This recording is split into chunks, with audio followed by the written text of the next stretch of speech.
Magandang umaga po sa lahat ng ating mga taga-subaybay sa ating programang My Morning Manna with Pastor OG, maging sa ating mga kapatiran sa Pentecostals of Jordan, at sa lahat po ng mananampalataya sa buong mundo, at sa lahat po ng mga sumusuporta sa gawaing ito. Sa araw po na ito ay pag-aaralan natin ang salita ng Panginoon na mababasa po sa aklat ng Lamentations or Panaghoy, chapter 3, verses 1 hanggang 33. Naranasan ko kung gaano kahirap ang maparusahan ng Diyos. Itinaboy niya ako sa lugar na wala kahit bahagyang liwanag. Walang awa niya akong hinampas sa buong maghapon. Tadtad ng sugat ang buo kong katawan at bali-bali ang aking mga buto. Ibinilanggo niya ako sa kalungkutan at pagdurusa. Isinadlak niya ako sa kadiliman, laging nasa bingit ng kamatayan. Ginapos niya ako para hindi makatakas. Nanambitan man ako at humingi ng tulong, hindi niya dininig ang aking dalangin. Susuray-suray ako sa tindi ng hirap, at kahit saan ako bumaling ay may pader na nakahalang. Siya'y parang usong nag-aabang sa akin at parang liyong nag-aantay.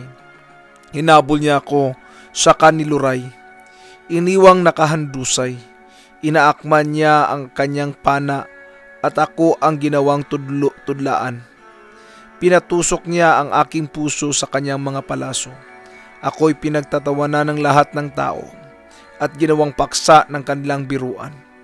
Pawang kapaitan at kalungkutan ang pinalasap niya sa akin. Inginudngod niya sa lupa ang aking mukha at dinikdik sa bato ang aking bibig. Sa akin ay wala na bakas ang kalusugan, katiwasayan at kaligayahan. Kaya't sinabi ko na wala na ang aking lakas at ang aking pag-asa kay Yahweh. Simpait ng apdo ang alalahanin sa aking paghihirap at kabiguan.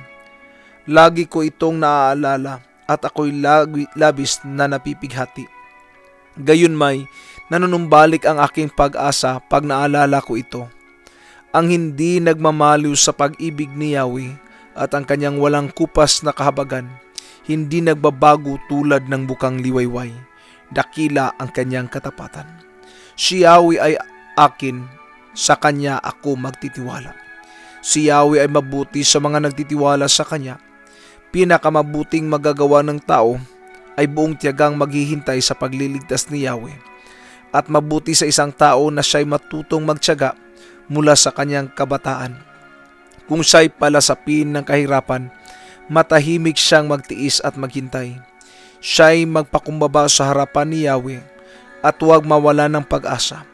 Tanggapin ang lahat ng pananakit at paghamak sa kanyang daranasin. Mahabagin si Yahweh at hindi niya tayo itatakwil habang panahon. Ngunit bagaman siya'y nagpaparusa, hindi mawawala ang kanyang pag-ibig. Hindi niya ikatutuwang tayo'y saktan at pahirapan. Sa araw po na ito ay pag-uusapan po natin ang isang salitang nagsasabi, punishment. Tayo po minsan ay nag-iisip na ang Diyos ay mapagmahal. Oo, mapagmahal siya. Dahil nga po sa kanyang pagmamahal, hindi po maitatago na tayo ay parusahan kung tayo ay magkakamali. Ang pag-aakala kasi ng ilan, pag mahal mo na siya, there will be no punishment. No? Tulad ni Micah nun, tulad ng anak ko, na pinalo ko siya minsan. Sabi mo mahal mo ako, bakit mo ako pinapalo? Tanong siya sa mama niya, bakit ako pinapalo ni daddy kung mahal niya ako? She don't understand why punishment is very important. Ang punishment po ay para ipaalam sa isang bata na siya ay nagkamali at kailangang tuwirin ang kanyang landas. Kasi kung hindi natin ito gagawin sa kanyang paglaki, ay mawawala siya sa tama na landas. Kaya po sinabihan ko siya, pinaliwanag ko sa kang Micah, sabi ko, alam mo anak, mahal kita at ayaw ko na pag lumaki ka, pagtatawanan ka ng iba dahil isa kang batang walang disiplina.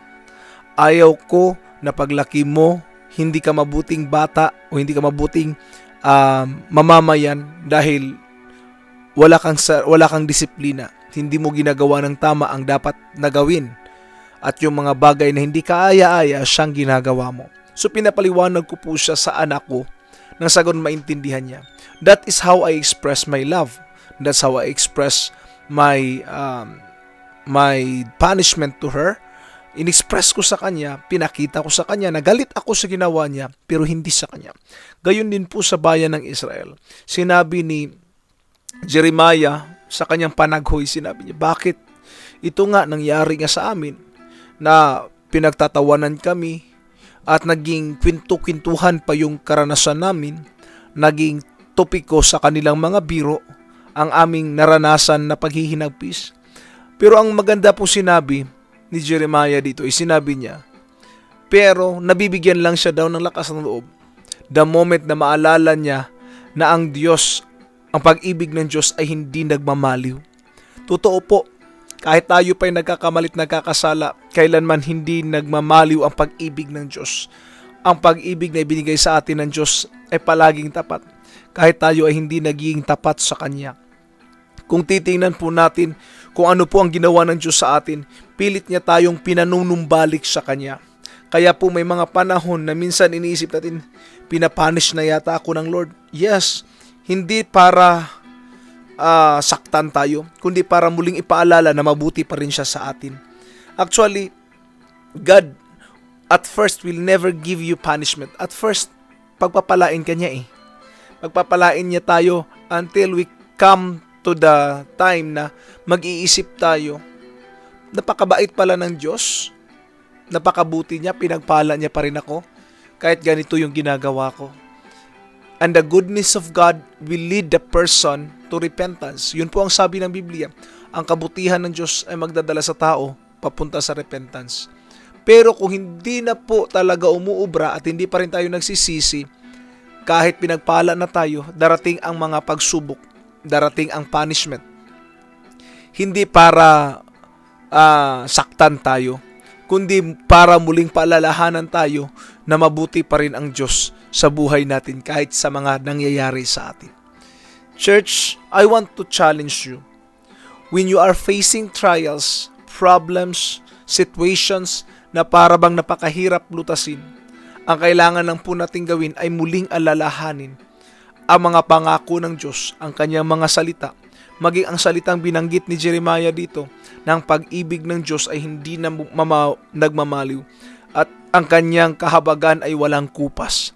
Dapat lang po nating tandaan na ang Diyos ay mahabagin, maawain.